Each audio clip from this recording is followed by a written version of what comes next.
पौराणिक कथा के अनुसार जब दैत्यों का आतंक बढ़ने लगा तो माँ दुर्गा ने माँ चंद्रघंटा का अवतार लिया। मैं हूँ दुर्गा का तीसरा रूप। उस समय असुरों का स्वामी महिषासुर था, जिसका देवताओं से भयंकर युद्ध चल रहा था। महिषासुर देवराज इंद्र का सिंहासन प्राप्त करना चाहता था। उसकी प्रबल इच्छा स्वर्गलोक पर राज करने की थी। उसकी इस इच्छा को जानकर सभी देवता परेशान हो गए और इस समस्या से निकलने का उपाय जानने के लिए भगवान ब्रह्मा, विष्णु और महेश के सामने उपस्थित हुए। देवताओं की बात को गंभीरता से सुनने के बाद तीनों को ही क्रोध आया।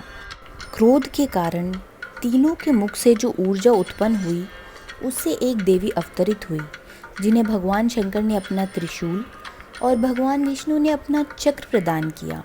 इसी प्रकार अन्य देवी देवताओं ने भी माता के हाथों में अपने अस्त्र सौंप दिए। देवराज इंद्र ने देवी को एक घंटा दिया, सूर्य ने अपना तेज और तलवार दी, सवारी के लिए सिंह प्रदान किया गया।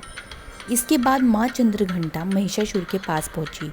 माँ का ये रूप देखकर महिषासुर को ये आभास हो गया कि उसका काल आ गया है। महिषासुर ने माँ पर हमला बोल दिया। इसके बाद देवताओं और असुरों में भयंकर युद्ध छिड़ गया। माँ चंद्रघंटा ने महिषासुर का संहार किया। इस प्रकार माँ ने देवताओं की रक्षा की। मेरे नाम से थर-थर कांपता है। बोलो चंद्रघंटा माता की जय। माता की स्तुति का मंत्र। पिंड जप्रवरारूढ़ा चंडकोपास्त्र कैर्युता प्रसादं तनुते मह्यं चंद्रघंटेति विश्रुता।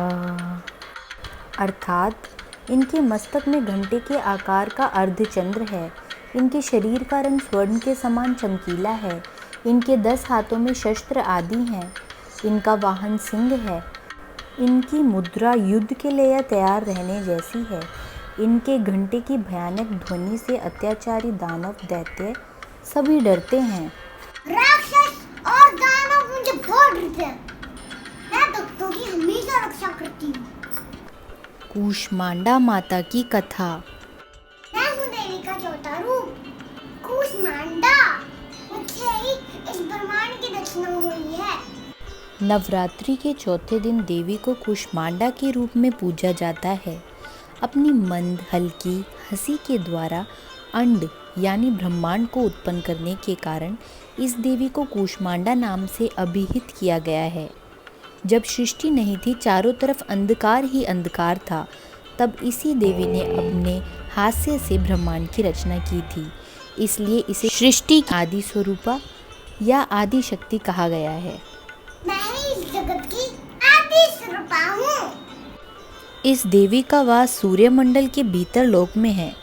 सूर्यलोक में रहने की शक्ति क्षमता केवल इन्हीं में है। इसलिए इनके शरीर की कांति और प्रभा सूर्य की भांति ही दैदीप्यमान है। इनके ही तेज से 10 दिशाएं आलोकित हैं। इस देवी की 8 भुजाएं हैं, इसलिए अष्टभुजा कहलाई।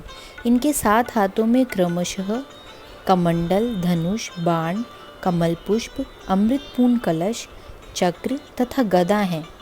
8वें हाथ में सभी सिद्धियों और निधियों को देने वाली जपमाला है।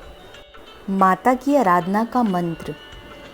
सुरा संपूर्ण कलशम रुधिरा प्लुतमेव च दधाना हस्त पद्माभयाम कूष्मांडा शुभदास्तु मे। अर्थात अमृत से परिपूरित कलश को धारण करने वाली और कमल पुष्प से युक्त तेजोमय माँ कूष्मांडा हमें सब कार्यों में शुभदायी सिद्ध हो। पवित्र मन से नवरात्रि के चौथे दिन इस देवी की पूजा आराधना करनी चाहिए। इससे भक्तों के रोगों और शोकों का नाश होता है तथा उसे आयु, यश, बल और आरोग्य प्राप्त होता है। मेरी कृपा आप सब पे हो। अगले भाग में जाने माँ स्कंद माता के बारे में।